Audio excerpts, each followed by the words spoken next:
Hey guys, we're here with Tramell Ray Isaac from Planetside 2. Tramell, can you tell us a little bit about what you do on Planetside? I'm the senior art director on Planetside 2. Everything that you see on the screen is my responsibility. Awesome.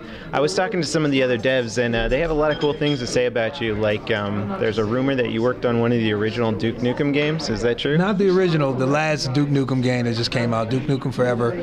I worked on that, worked on Fallout 2, Neverwinter Nights 2. I've been in the industry about 18 years, so I've been around. What specific area of the game do you think you've had maybe the most influence in? Is there any one specific area that you might have created a specific object for that you can tell the fans about, or an area of the game that you customized? Not really. I mean, I usually work at the higher level. I did do a couple things in the game. The medical tool that everybody uses was built by me, but I mean that's the only thing that I actually had time to do. Beyond that, it's more about my leads: Bill Yates, Matt Broom, Alan Lapidus, Chad Lichty. All those guys are in charge of UI, animation, characters, and environment. And Michelle Shade, who's in charge of the effects. I mean, those are the people that actually, put the rubber to the road and actually get those things done for me. I talked to some of the other devs out there, and they seem pretty confident about the November 20 release date. How do you feel about that? It's easy. It's easy mode for us. I mean, right now, the onus on getting the game to be equal, fair, and fun is on Matt. And I don't want to be in Matt's shoes, right? It's his fault. It's not good. No, I'm not saying it's his fault that it's not good, but he's got a lot of pressure put on him right now because earlier on the pressure was on us to kind of make sure that the game looks good and make sure that we had a product that we could sell and people would enjoy to visually look at. And I think we went on ahead and proved that. So our job as artists is pretty much on the downside. We still have to finish up Amerish and get some compelling art on that map, but I think with the time that we have left, we can easily do that. So I'm not concerned about it at all. Yeah, I think Amerish looks awesome based on what you guys showed last night at the keynote speech. All right, here's an interesting question. I've noticed in game that each faction's weapons look pretty similar, like the difference between an assault rifle and a machine gun and stuff like that. It almost looks like they're manufactured by the same company. Would you say this? I know you like to have a lot of story behind why everything looks the way it does. Adam was telling me that like you can't just throw stuff in the game without like a reason for it being there.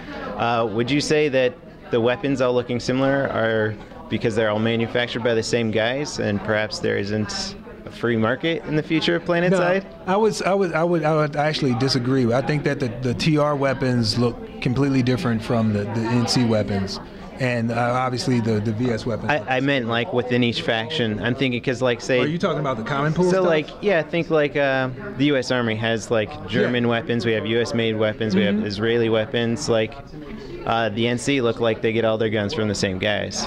Well, actually, the NC weapons look different from our common pool weapons. And one of the things that we have coming up, we've got a station cash card promotion that allows you to get a Nanite Systems weapon.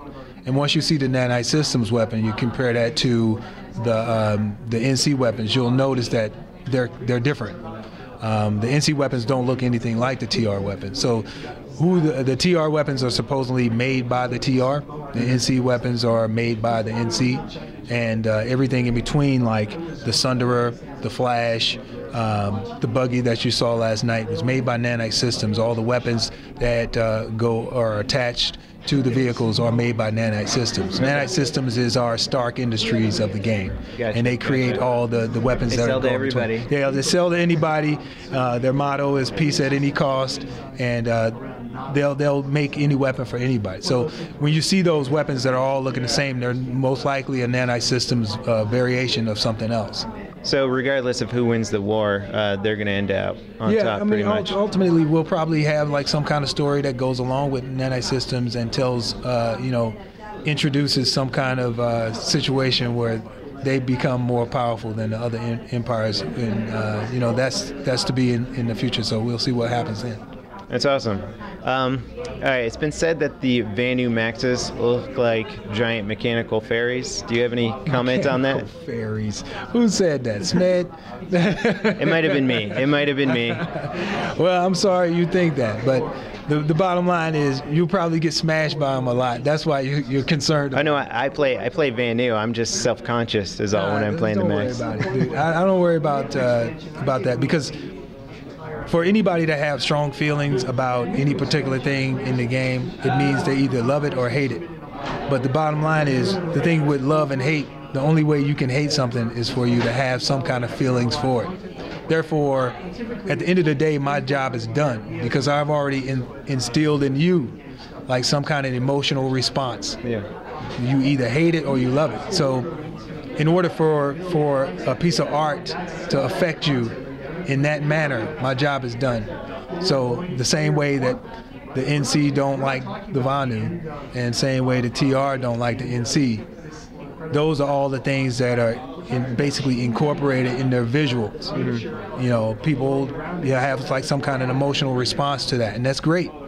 You know, some people may not like the way the MCG looks like, you know, now. Yeah. And that's fine. You might not like that, but then you might like the way the Maxu works, you know, the way it looks.